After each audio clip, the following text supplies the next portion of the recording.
지금 보고 계시는 것은 빅스입니다. 이제 빅스가 뭐냐면 이제 쉽게 말씀드려서 여러분들 인버스 상품 알고 계시죠? 시장이 떨어지면 올라가는 거와 똑같은 거예요. 쉽게 말씀을 드리면 그렇다는 거예요. 그래서 빅스가 올라간다는 것은 시장이 좀 불안정하다. 시장이 좀 떨어질 수 있다. 라고 여러분들이 보시면 되시는데, 현재 보고 계신 것은 일봉입니다. 일봉상으로 봤을 때도 현재 이 노란 색깔 선과 이런 200일선 보이시죠? 200일선이 지금 이제 빨간 색깔 선이고요. 이 노란 색깔 선 50일선 구간들인데 현재 모두 이제 중장기 이평선 구간들을 이탈했다가 다시 회복해주면서 이제 올라온 상황이에요. 그리고 지금 일봉상으로 흐름으로 보더라도 어쨌든 단기적으로 상승 추세에 있는 상황이라서 한 차례 좀 올라갈 가능성이 높아 보이죠. 그리고 지금 옆에 보시고 계신 것은 이제 나스닥 100 지수입니다. 일단은 우리가 이 미국 증시에 대한 전체적인 흐름들을 먼저 보는 이유는 뭐냐면 암호화폐 시장의 흐름과 거의 유사한 흐름들을 많이 보여주기 때문이에요. 그러니까 미국 증시의 영향을 되게 많이 받기 때문에 우리가 보는 건데, 일단 15분 봉상 흐름으로 이렇게 보시고요. 자, 그리고 이더리움의 가격이랑 같이 한번 체크를 한번 해볼게요. 거의 유사한 흐름들을 많이 보이구나 라는 것을 여러분들이 느끼실 수가 있을 겁니다. 그래서 15분 봉상 흐름으로 보시더라도 어쨌든 최근에 마이크론 실적이 발표가 되면서 1시간 봉 흐름으로 보겠습니다. 자, 이렇게 보면 거의 일치하다는 것을 알 수가 있어요. 그래서 보시게 되시면 이때부터 해서 떨어지기 시작을 했죠. 이때 올랐다가 자세히 보시게 되시면 이때 한 차례 올라갔다가 떨어지게 되죠. 이것도 마찬가지로 떨어지게 되는 것이고요. 그리고 추가적인 하락이 나오고 그리고 같이 한번 반등 보이게 되고요. 그죠? 반등 보이게 되고, 그리고 딱 지금 이 시점이랑 똑같은 거예요. 보시게 되시면, 그죠? 회복해주고 나서 이렇게 PC 발표되면서 급락을 보여주죠. 급락을 보여주고 현재 박스권 안에 하단 구간에서 횡보하는 흐름들이 또 만들어지고 있습니다. 자, 어떻게 보면 이더리움 같은 경우도 일봉상 흐름으로 보셨을 때도 이제 이전 지지 라인은 이미 250만원대를 이탈을 했고요.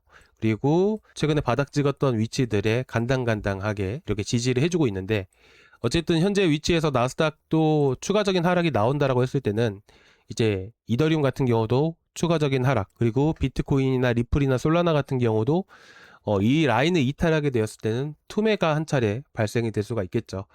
그래서 일단 현재로서는 나스닥에 대한 영향, 미국 증시에 대한 영향을 많이 받고 있기 때문에 오늘 같은 경우에 특히나 미국 증시가 본장을 열렸을 때 지지를 해주는 흐름들이 나와줘야지만 이더리움이나 비트코인이나 나머지 코인들도 현재 바닥을 지켜줄 수가 있겠죠. 근데 어찌됐든 간에 제가 이걸 보여드렸던 거는 미국 증시의 영향을 많이 받기 때문에 보여드렸던 부분들이고, 현재 보시게 되시면 지금 29,000포인트를 잘 지지를 해주고 있습니다. 이제 금요일장 같은 경우에는 정말 조심해야 되는 게 원웨이 장세가 한번 나올 수가 있어요. 지금 같은 시장에서 30,000포인트 구간까지 회복을 해주면 사실 이더리움이나 비트코인이나 바닥을 한 번 더 지지를 해주면서 쌍바닥 형태를 띠고 반등을 보여줄 것이고, 만약에 오늘 이 라인마저 이탈을 해버리게 된다면 228만원대를 한 차례 또 이탈할 가능성을 우리가 열어두고 보실 필요가 있을 것 같아요. 그래서 오늘 미국 증시에 대한 흐름들을 여러분들이 잘 체크를 해보시기 바라고, 그리고 만약에 이제 이더리움이든 비트코인이든 만약에 이탈하는 경우도 우리가 어쨌든 열어두고 봐야 될 거 아니에요. 그래서 오늘 지금 비트코인이 과연 어느 구간에서 지지를 해줄 수 있을지, 그리고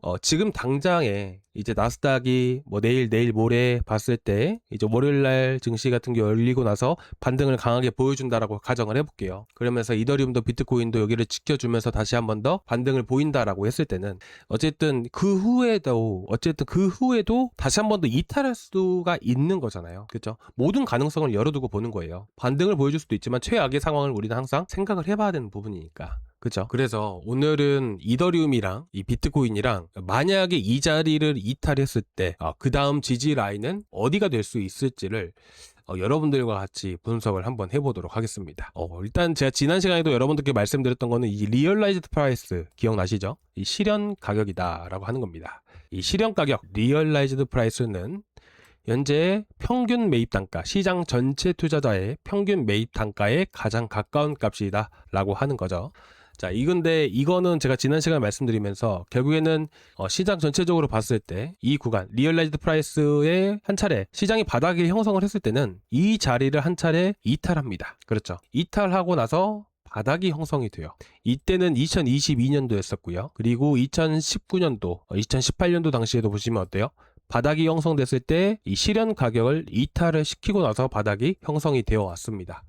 그러면 현재 시점에서 봤을 때는 이 실현 가격이 자세히 보시게 되시면, 자, 여기가 얼마죠? 지금 대략 지금 봤을 때 한 보시게 되시면 53.4K 정도, 53.4K, 53.5K 구간이 나오는데, 이 바닥이 10년간의 데이터를 봤을 때 바닥이 형성됐던 구간은 항상 실현 가격을 이탈시켰기 때문에 최소한의 53.4K는 이탈할 수 있다라고 우리가 보는 게 맞겠죠.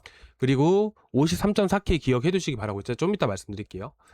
자, 그리고 지금 보고 계신 것은 이제 밸런스 가격이에요. 이 밸런스 가격도 마찬가지로 보게 되면 2015년도에는 이 밸런스 가격을 한 차례 이탈을 했었지만 이 가격을 기준으로 했을 때 지지 라인이라는 게 만들어졌습니다. 그렇죠.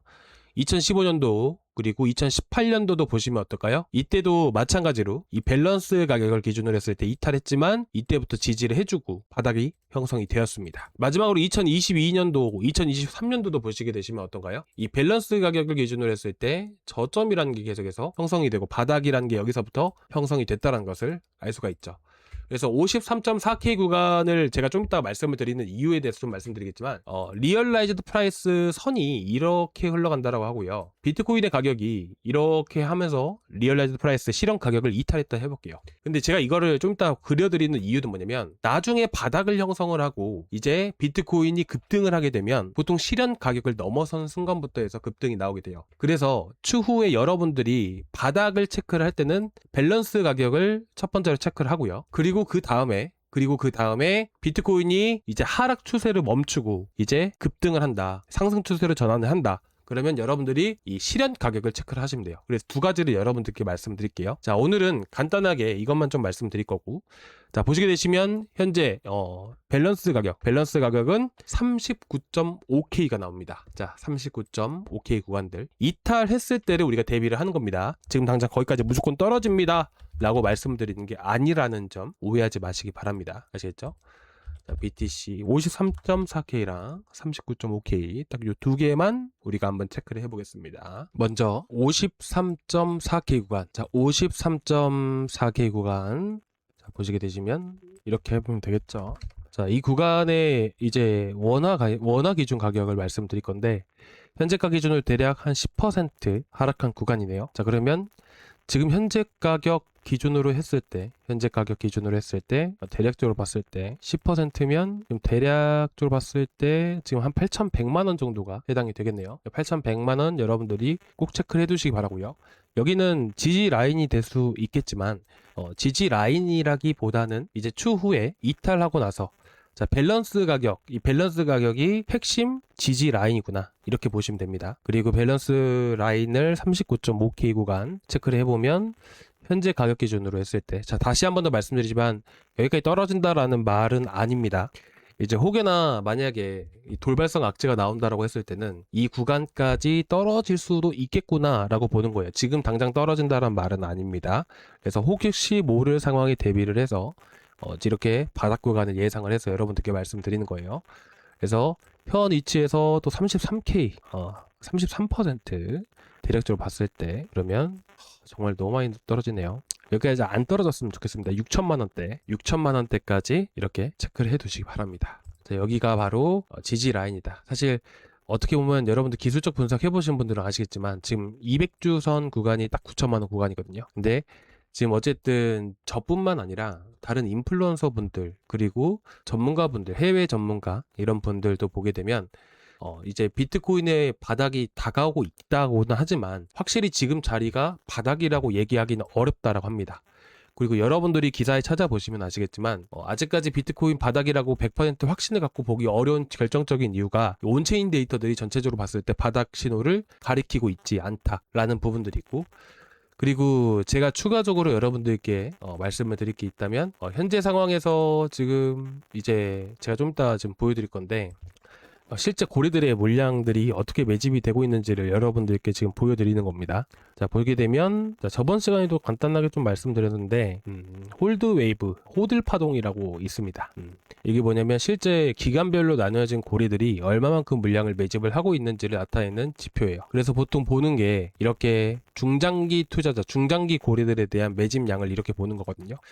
그러니까 바닥 구간을 찍었을 때 바닥 구간이 찍기 전부터 물량을 이런 식으로 모아가요. 바닥이 형성됐을 때부터 더 많은 물량을 매집을 해가죠. 그렇죠? 그러니까 이런 식으로 보시면 되세요. 물량 모아가고 급등과 동시에 물량 던지고 급등과 동시에 물량 던지고 그렇죠? 우리는 어떻게 보면 이 매집에 대한 흐름들로 봤을 때는 아직까지 터무니없이 너무 적은 물량이다. 그래서 하락 가능성을 보는 겁니다. 이게 뭐 한 달 있다 떨어질지 아니면 안 떨어질지 그거는 까봐야 아는 거잖아요. 그렇죠? 그렇기 때문에 확신을 갖고 무조건 떨어집니다 라고 하기는 어렵지만서도 추후에 만약 떨어진다라고 했을 때는 우리가 이런 저점 구간들을 미리서 알 필요가 있겠죠. 그래서 이렇게 말씀을 드리는 거예요. 아시겠죠? 자, 이렇게 보셨으면 좋겠고요. 오늘 이더리움도 보여드리려고 했는데 오늘 비트코인 말씀드리고 다음 시간에 이더리움도 같이 한번 체크를 해보겠습니다.